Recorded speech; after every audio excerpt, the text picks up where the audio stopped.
My name is Paige Lehmann, and my exhibition here at the Mesquite Arts Center is called Freedom from Grieving. So Freedom from Grieving is all about my personal grieving process that I had in my early 20s, and I felt like it was a really appropriate exhibition to do considering everything that's happened in 2020 across the globe, that we've experienced loss on a large scale, loss of life and loss of innocence, loss of trust. And we've also built a lot of really cool things in a lot of other directions. So Freedom from Grieving is all about my narrowed down 3 sections of grieving.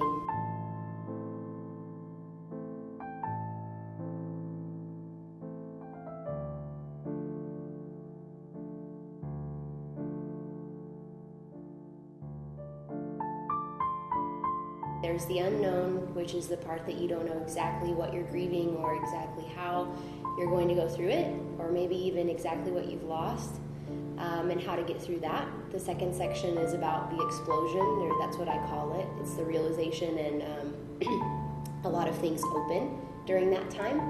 And then the third process is called the healing. So that's the very last part. Generally, the unknown and the explosion are things that we don't choose, but the healing is the one that we do choose. So the exhibition is all about color, and it's about grieving in a very respectful but hopeful way. And it's all about making my personal grieving process universal to help other people go through their process as well.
So Freedom from Grieving is built on with alcohol inks, and then they're on gesso board, which the alcohol inks really enjoy. So alcohol inks are highly pigmented inks, and some people wonder, why explore grief with really bright colors? And that's not to be disrespectful, and that's not to be too bold or unnecessarily bold. However, for my internal world, I'm generally very colorful, and so it helps me to look at the movement of colors and be able to associate things internally in that way. So I discovered alcohol inks at the beginning of quarantine in 2020. I completely fell in love with them. I was just playing with them at the very beginning and just exploring what they could do, exploring the different shades and the different textures that you can create. And for me, movement is my favorite thing. So whenever I'm planning out a piece, generally I allow the alcohol inks to do what they want to do overall. But before even approaching the blank canvas, I go ahead and I consider what movement am I trying to create.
So as an artist, I definitely want to give a huge, huge, huge thank you to the Mesquite Art Center, to Condren and the manager for being so welcoming and open to my ideas, and for Erica Wajardo for being the assistant manager and taking such good care of me every single time that I come in. The Mesquite Art Center has provided a space for me as an artist, as an emerging artist as well, to not just seek expression, but to have opportunities. And as an artist who's wanted to be an artist since forever, this has truly been the greatest working space that I've ever been able to cross through. Back in 2019, I was able to do a project called Restore the Joy, where I composed an album, and I was able to work with 3 high school students, 3 Mesquite ISD students, and they were able to have scholarships from the Mesquite community. I was able to work with a local producer, and we had a show here. So to have another chance at another exhibition, at another project with the Mesquite Art Center is absolutely huge, and I'm extremely grateful.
So again, I'm Paige Lehmann, and I absolutely invite you to Freedom from Grieving here at the Mesquite Arts Center. I'll be featured in the Chamber Gallery. This exhibition is free and open to the public. It begins on January the 11th and goes through to March 27th. We ask that whenever you come in, of course, you're welcome to look, you're welcome to peruse and bring your friends. We just ask that you wear your mask and that you social distance and be safe. And I hope to see you soon. All right.